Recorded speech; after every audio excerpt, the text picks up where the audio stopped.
మనిషిగా పుట్టిన తర్వాత ప్రేమ సంపాదించుకోవాలి.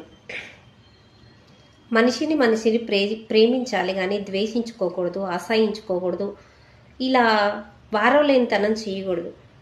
మనిషిగా పుట్టిన తర్వాత ఏమి సంపాదించాలి అంటే, మీరు చనిపోయిన తర్వాత పలానోడు పలానామ మంచిదిరా అన్న పేరు సంపాదించుకోవాలి తప్ప, వీడు చస్తే చచ్చిండ్రా, అది చస్తే చచ్చిండ్రా అన్న పేరు మాత్రం సంపాదించుకోకూడదు.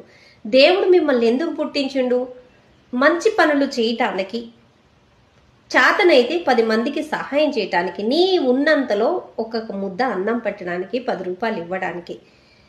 అలాగే దేవుడు పుట్టించాడు కానీ మనుషుల్ని అమానుషంగా బూతి మాటలు మాట్లాడడం, లేకపోతే వారవలేనితనం, కుళ్ళుబోతుతనం, ఇలా వీడియోలలో ట్రోల్ చేయడం. అసలు శత్రువు ఎందుకు అవుతున్నారు? ఒకళ్ళ గురించి మీకెందుకు? మీరు చూసుకోవచ్చు కదా. ఒక్కళ్ళ జోలికి పోయి మీరు శత్రువు కావడం అవసరమా?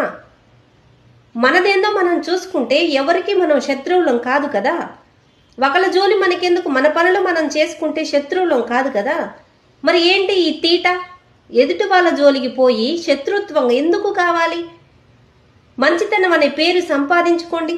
దయచేసి మీరు ప్రతి ఒక్క భూమి మీద ఉన్న ప్రతి ఒక్క మనుషులు మంచితనంగా మంచి పేరు సంపాదించుకోండి.